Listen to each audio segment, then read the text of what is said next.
Wait மிஷினுக்குலாம் யாருன்னா கவிதை எழுதுவானாங்க? நான் எழுதுவேன் ஜி.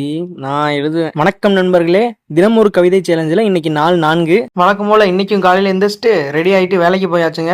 வேலைக்கு போயிட்டு அங்க இருக்கிற வேலையெல்லாம் சட்டு புட்டுன்னு முடிச்சுட்டு அப்புறம் வெளியே கொஞ்ச நேரம் ரவுண்ட் அடிச்சுட்டு நல்லா அங்கிட்டு இங்கிட்டுன்னு சுத்திட்டு மறுபடியும் வீட்டுக்கு வந்தாச்சுங்க. நைட்டுக்கு வீட்டுக்கு வந்ததும் உடனடியா கிளம்பி அறக்க பறக்க கிளம்பி ஜிம்முக்கு கிளம்பி போயாச்சு. ஜிம்முக்கு போயிட்டு ரைட்டுன்னு ஹெவியா ஒர்க் அவுட்டை போட்டு வெயிட் மிஷின் பக்கத்துல வந்து நின்னேன். வெயிட் மிஷினுக்கு நம்ம சாப்பிடுறது கூட தெரியுங்க. என்னடா சாப்பிடுறது கூட எப்படி தெரியும் பார்த்தா, நம்ம சாப்பிட எப்படி சாப்பிடுறோமோ அதுக்கேற்ற நம்ம வெயிட் கூடும் குறையும். சோ அதை வச்சு தான் சொல்றேன், நம்ம சாப்பிடுறதுக்கு தெரியும். வெயிட் மிஷின்ல ஏறினீங்கன்னா வெயிட் போக போக குறையும் பார்த்தா கூடிட்டே போகுது. நேத்து ஒரு வெயிட் காட்டுது, இன்னைக்கு ஒரு வெயிட் காட்டுது. என்னடா பண்ணேன்னு ஒரே மண்ட குழப்பமாயி அப்படியே வெயிட் மிஷினையே முறைச்சு பாத்துக்கிட்டு இருந்தேன். சரி, இந்த வெயிட் மிஷினை வச்சு ஒரு கவிதை எழுதலான்னு எழுதின கவிதை தான் இது. நான் உண்ணும் அனைத்தும் நீ அறிவாய், என் எலும்பின் எடையை நீ அறிவாய், என் உடலின் பருமன் நீ அறிவாய், என் தசையின் கணத்தையும் நீ அறிவாய். எனினும் என் தனிமையும் தவிப்பும் யார் அறிவார்? என் மனதின் வலியை யார் அறிவார்?